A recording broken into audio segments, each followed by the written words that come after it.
Many around the world are watching the Sudan elections closely as the campaigns heat up and wondering if the election will be free and fair in a country with an unresolved conflict in Darfur and a potential secession of the south.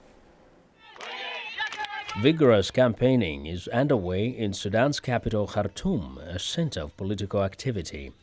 Jim Fowler, president of Save Darfur Coalition, has just returned from Sudan. He says the opposition is almost giving up in Khartoum as the ruling party of incumbent President Omar Hassan al-Bashir dominates. But in the western region of Darfur, the situation is different.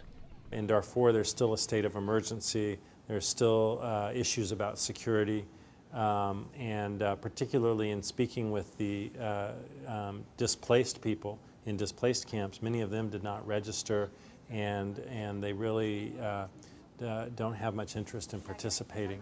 So I think even having any kind of election in Darfur seems incredibly challenging. Fowler says although currently there is no fighting, there is generalized insecurity and a state of emergency in all the three states of Darfur. The situation is described by some as a state of no war and no peace. In semi-autonomous southern Sudan, the April vote is seen as critical, coming before the independence referendum in January 2011. The April elections are not just a formality.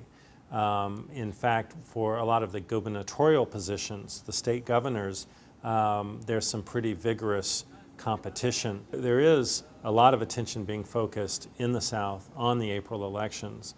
And even though I think in the back of everybody's mind, of course, is the referendum, which is scheduled for January. Will the April election bring significant change in Sudan? Fowler says he does not expect the basic issues of marginalization and exclusion to be resolved by that vote. Right now in Khartoum, in the center, there is some space for politics to happen, for the opposition parties to campaign. It's very limited. Does that space continue after the elections or not? That'll be a very important question. With regard to Darfur, there's not even really space because there's not security.